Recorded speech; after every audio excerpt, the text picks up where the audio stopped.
modal dasar untuk menggelindingkan kekuatan kemandirian bangsa, tapi bukan yang sustain. Yang sustain itu yang 90% tadi. Jadi artinya apa?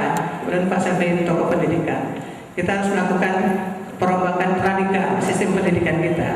Dan ini yang kita tuangkan dalam konsep negara entrepreneur. Jadi negara entrepreneur itu artinya pemerintah itu adalah pemerintahan entrepreneur. Kemudian parlemennya juga adalah parlemen berwawasan entrepreneur. Jadi memberikan fasilitasi kepada dunia usaha. Yudikatifnya juga begitu. Jadi rakyatnya juga sebagai bagian dari negara. Jadi rakyat yang berwawasan entrepreneur. Dan kalau bisa rakyatnya juga jadi entrepreneur seperti yang dilakukan di Finlandia, Pak. Finlandia itu penduduknya 5 juta. Negara yang paling makmur di dunia. Dia punya konsep adalah 5 juta rakyat Finlandia semuanya jadi entrepreneur, melayani 5 miliar penduduk dunia. Dan ujung tombak dari semuanya itu adalah SDM, jadi qualified entrepreneur di Finlandia. Dan terakhir yang ingin saya sampaikan di sini, melihat parahnya negara kita sekarang, baik elit dan sudah merambat ke rakyat, kita tidak bisa diselesaikan dengan pendekatan biasa. Jadi pendekatan perang, dan kemudian kami mengusulkan adanya referendum nasional. Jadi kekuasaan dikembalikan kepada rakyat. Misalnya pilpres kita sekarang ini kan banyak kucing dalam karung, kemudian tidak jelas programnya. Jadi 2 bulan lagi kita ada pilpres, tapi tidak ada satu partai pun atau satu capres pun yang secara detail menyatakan programnya secara sektoral. Pak JK kemarin saya lihat ada statement mengenai langkah-langkah konkret, tapi tetap saya berpendapat itu tidak cukup. Harusnya secara sektoral dan secara departemental. Kemudian siapa menterinya yang akan melaksanakan itu? Karena kalau presidennya bagus, menterinya brengsek, ya tetap aja program itu tidak bisa dilaksanakan. Dan menurut pendapat kami, referendum itu diperlukan untuk paket kabinet itu, Pak. Supaya apa? Supaya kalau program itu dilegitimasi oleh rakyat, ya.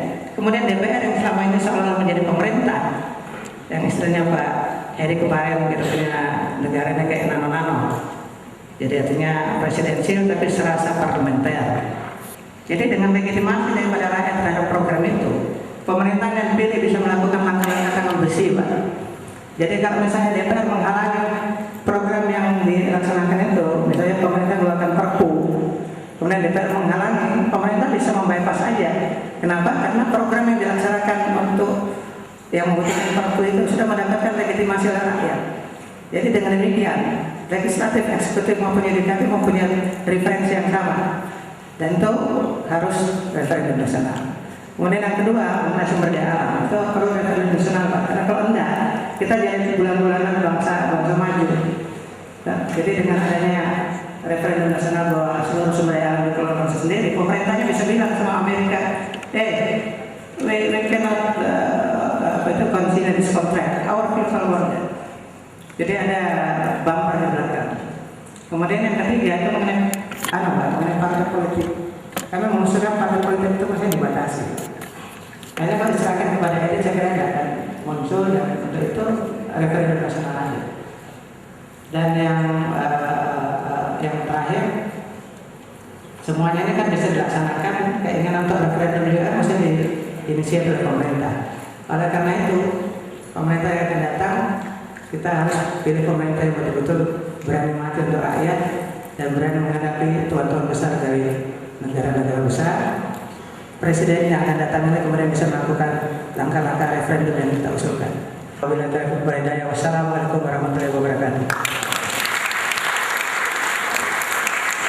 Terima kasih kepada Bapak Nadi Sirajudin selaku penulis dari buku Memerangi Sindrom Negara Gagal. Selanjutnya kita akan memasuki acara inti, yaitu bedah buku Memerangi Sindrom Negara Gagal sebagai peringatan 101 tahun kebangkitan nasional. Dan untuk itu akan saya perkenalkan moderator bedah buku untuk hari ini adalah Bapak Eko Prasetyo. Lahir di Pacitan 6 Januari 72 dan sekarang menjabat sebagai Direktur Program Pusat Studi Hak Asasi Manusia Universitas Islam Indonesia. Dan selain menjabat sebagai Direktur Program Pusham UI, Pak Eko Prasetyo juga menjabat sebagai Ketua Resisbuk sejak tahun 2004 hingga sekarang.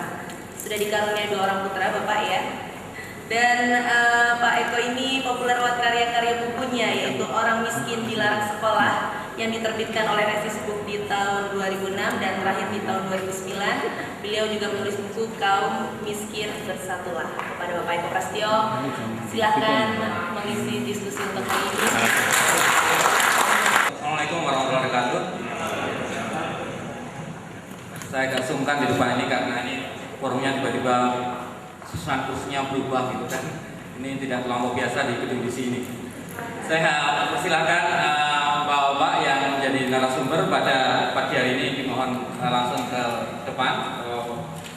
Pak Heri, Prof. Ningyo, dan Prof. Susanto, kami silakan. Pagi hari ini kita akan membedah sebuah buku yang saya pikir sangat menakjubkan dilihat dari sisi ketebalannya salah satu. Jadi buku ini ditulis oleh Pak Effendi Sirajudin. Kita tahu beliau adalah salah satu alumnus ITB. Banyak orang selain dari ITB dan itu luar biasa. Ada teman saya Pak Rahman yang menjadi calon presiden independen tapi juga gagal. Tapi juga ada orang ITB yang hampir berhasil, salah satu seknek dan sekarang itu menjadi ketua tim pemenangan. Saya nggak tahu, lupa namanya siapa itu. Tapi saya rasa para teman-teman hafal nama siapa dia. Nah juga sebelah ITB dan ini adalah Pak Effendi Sirajudin yang menulis satu buku Memerangi Sindrom Negara Gagal. Saya rasa buku ini menarik.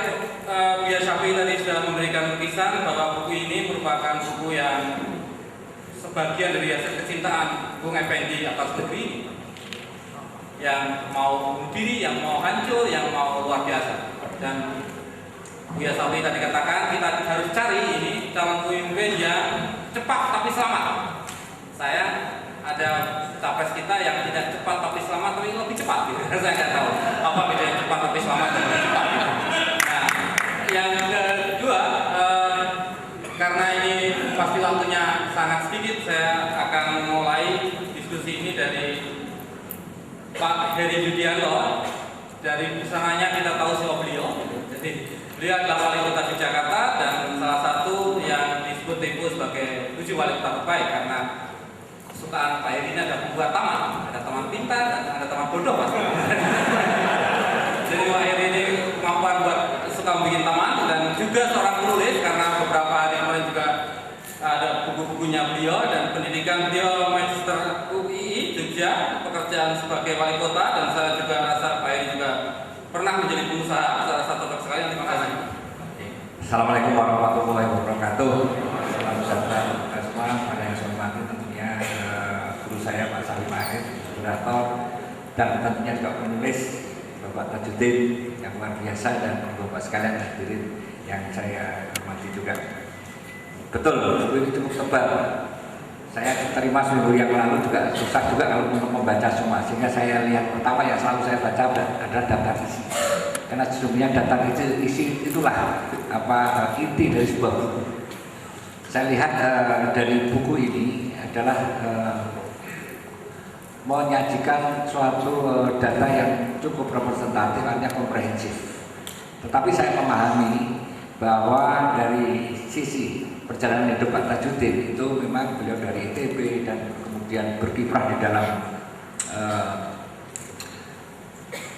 dunia teknis, entrepreneur, kemudian dunia perminyakan dan sebagainya. Sehingga saya lihat pola pikir dari buku ini memang sesuatu yang sangat praktis.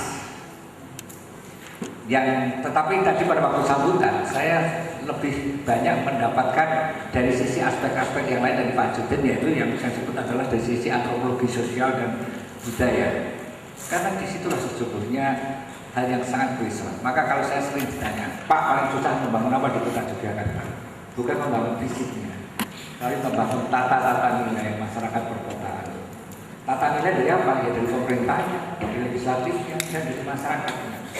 Tata nilai bersama. Setelah kita mempunyai tata nilai bersama, nilai sosial bersama, visioner bersama, kemudian tata sosial budaya politik yang sama, itu kita baru akan sangat mudah kita bicara akhirnya strategi pencapaian apa yang akan kita lakukan, langkah-langkah teknis apa yang akan kita capai.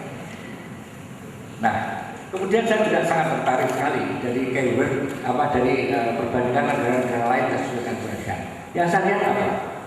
Begitu beragamnya kisah sukses dari negara-negara lain dan tidak ada begitu beragamnya dari kisahnya, baik dari sisi teknis maupun latar belakang sistem politiknya, budayanya, dan sebagainya. Sehingga memang perlu mendapatkan, mungkin kalau bagus ditambahi di dalam buku ini keyword Pak, dari bunga rampes kesuksesan negara-negara yang ternyata dari si teknis berbeda, sistem politik berbeda. Kuncinya apa? Ini yang penting sekali. Seperti contoh Korea.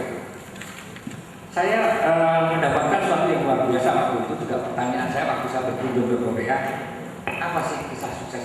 Kenapa bangsa Korea Selatan bisa maju seperti ini?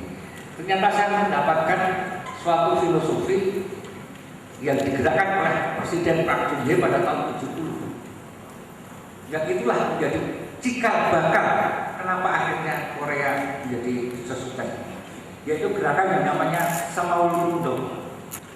Gerakan ini itu dipertahankan sampai sekarang. Filosofinya, pemerintahan berganti tidak apa-apa, tapi gerakan ini dipertahankan. Dan bahkan sekarang dijadikan museum sejarah kemajuan bangsa. Ada museum yang namanya Museum Semaul-undong. Dan terakhir didirikan Akademi Semaul-undong. Di situ mengajarkan konsepsi-konsepsi yang saya lihat ada sesuatu yang luar biasa sekali yang saya tangkap. Prinsip pengarah semangat dan tujuannya. Tujuannya adalah satu, kerajinan adalah semangat dari kesungguhan dan kerja keras tanpa takut salah, suka dipuji dan perasaan disingkirkan. Itu konsepsi filosofi yang luar biasa. Kerajinan adalah semangat dari kesungguhan dan kerja keras tanpa takut salah, suka dipuji dan perasaan disingkirkan. Itu harus dilakukan. Kita bekerja bukan, kita harus bekerja jangan kita jangan takut salah, kemudian jangan hanya karena ingin mendapatkan pujian, dan jangan takut untuk menjadi perasaan seolah menjadi tersingkirkan. Kalau kita punya prinsip yang bagus, konsepsi yang bagus, kita jalan. Ini adalah pembentukan bagi saya adalah karakter. Tadi yang berbalik ada karakter Irlanda. Ini karakter pemenang, bukan karakter pecundang. Kemudian mandiri merupakan semangat dari mengerjakan tugas sendiri dengan mengetahui bahwa nasib dan masa depanku tergantung pada diriku sendiri tanpa tergantung pada orang lain.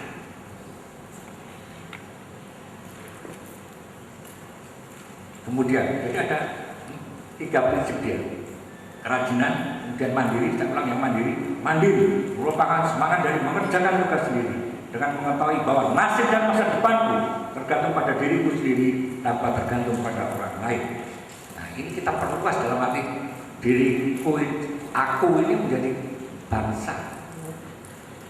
Nah, ini tutup yang di terakhir tadi, kata-kata translate dari aku menjadi bangsa ini.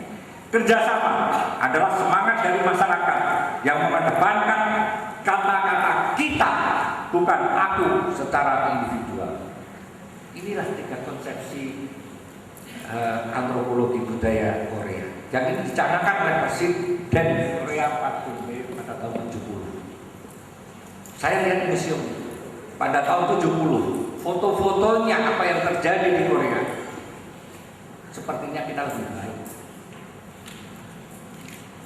Anak-anak yang hanya bercelana, tidak berbaju, gubuk-gubuk di desa, jalan-jalan di desa yang sangat jelek. Menurut saya, sementara saya ingat saya tahun 70 itu umur saya berapa lebih sudah SMA, kayaknya lebih baik dari Indonesia.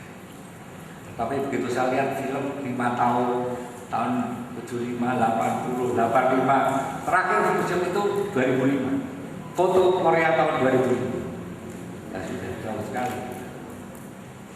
Dari itulah, kemudian satu lagi adalah setelah dari tujuan itu, karena ada kata-kata kita tadi, maka dia adalah melatih pemimpin sebanyak-banyaknya.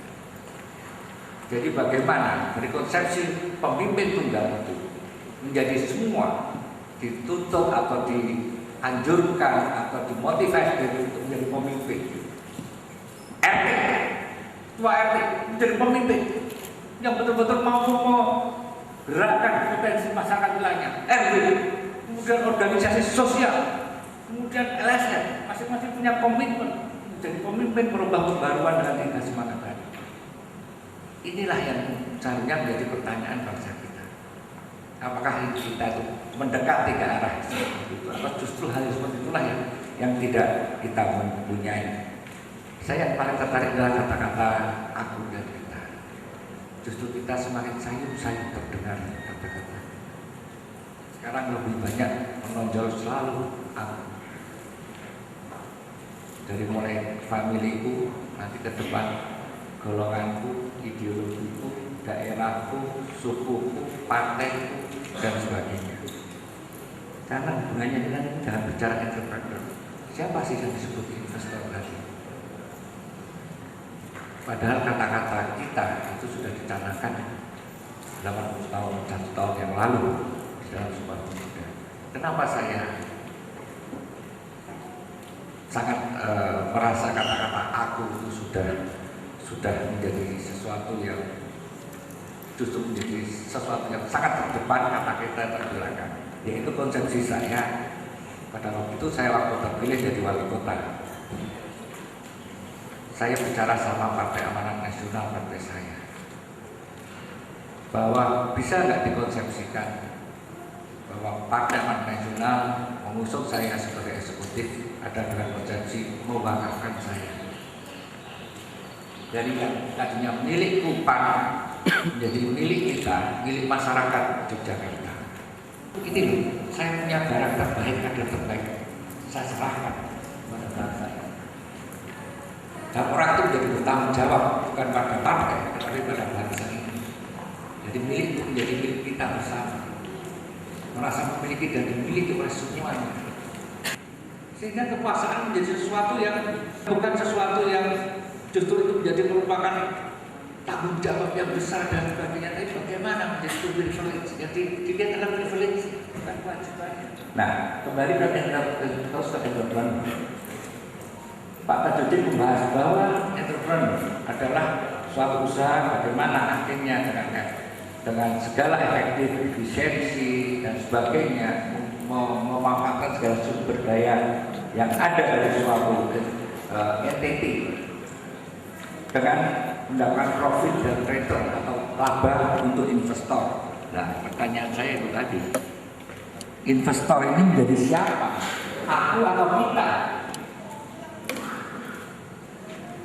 Kalau investor masih akhirnya aku, ya udah, siapa pemimpin pun selalu bicara politik kepentingannya bagaimana? Ya akhirnya saya berhutang budi dengan siapa? Nah, tapi kalau kita bicara kita, bangsa ini, investornya siapa? Bangsa ini. Sehingga siapapun yang memerintah itu bertanggung jawab pada investornya dalam bangsa itu. Nah, disinilah menurut saya yang perlu menjadi utendernya bangsa Indonesia adalah mampukah kita merubah kembali keakuan kita yang sudah kemudian lalu luar biasa. Sampai masalah pengembangan wilayah sekarang pengembangan wilayah bukan berdasarkan pada memang ini akan berdasarkan bisnisnya sudah sampai kadang-kadang kesukuan. Karena putra daerah dulu pernah jadi bupati, udahlah bukan aja deh. Biar ada putra daerah jadi bupati.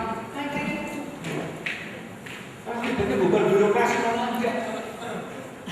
Tadi di bupati jadi 70% APBN katakanlah untuk biaya rutinitas itu juga merancang di semua BPD. Biaya itu birokrasi itu sendiri yang membengkak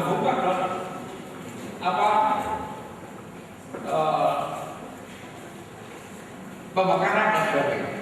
Termasuk mungkin belum ada yang analisis itu berapa biaya bulan DPRD, berapa angka untuk membiayai badan atau lembaga yang namanya Dewan yang Pak Wilayah. Berapa sih? Kira-kira sesuai dengan biaya segitu yang dihasilkan. Jangan masalah waktu rakyat. Nah, yang terjadi yang saya lihat dengan karena akibat aku ini, maka saya benar-benar jadi bangsa ini menjadi bangsa yang rame-rame rasanya. Karena semua punya interest. Undang-undang sama lobby, benar lobby apapun dengan lobby, proyek besar lobby, apa dengan lobby, tapi dengan lobby karena berdasarkan visi yang sama, target bersama, tata cara yang disepakati bersama. Kemenangan itu tadi satu, presidensial rasa parlementer. Yang kedua, yang sangat dibutuhkan adalah kesatuan rasa federal. Yang ketiga, otonomi daerah rasa sentralis. Yang keempat, ideologi rasa pragmatisme. Apa sih ideologi? Yang kita punya ratusan partai politik. Kalau saya lihat ideologinya ya satu, rasa pragmatisme.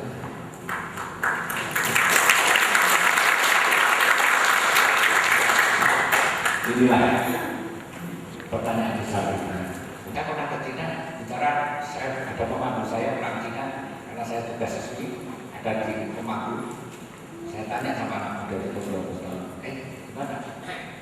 Negara kamu kok masih hanya satu partai dan sebagainya? Kenapa tidak tertarik pada demokrasi yang hak berdasarkan? Dia bilang, kami monolitik Pak, tapi itu partai itu pemimpin kami sudah mampu membawa kesejahteraan karena kami masih mempercayai pemimpin kami untuk memang menjalankan apa yang sudah dikerjakan. Karena demokrasi itu juga sesuatu yang bagi saya selalu tadi senjata pasti ada semuanya dengan siapa yang memegang senjata. Jika rakyat kita itu sesiap mana seluruhnya demokrasi, termasuk pemimpin kita, elit kita. Sehingga jangan sampai akhirnya menjadi demokrasi itu menjadi sesuatu yang kembali prosedural. Maka selalu saya sama KPU selalu saya tanya, kamu KPU itu dipilih 5 tahun, kerjanya jangan hanya 2 tahun, hanya proses pemilunya. Kamu selalu kalau melaporkan saya hanya Pak, nanti jumlahnya suara segini, DPP-nya segini. Seharusnya kami 5 tahun setelah ada proses pemilihan, kan ada pemilihan legislatif. Selama 3 tahun harus ada satu lagi yang evaluasi. Tidak hanya banpen, tidak hanya bicara banpen maju, tapi dan value-nya, value demokrasinya. Kalau demokrasi orang yang memilih hanya karena hari-hari terakhir diberi kaos, diberi amplop. Saya punya teman dari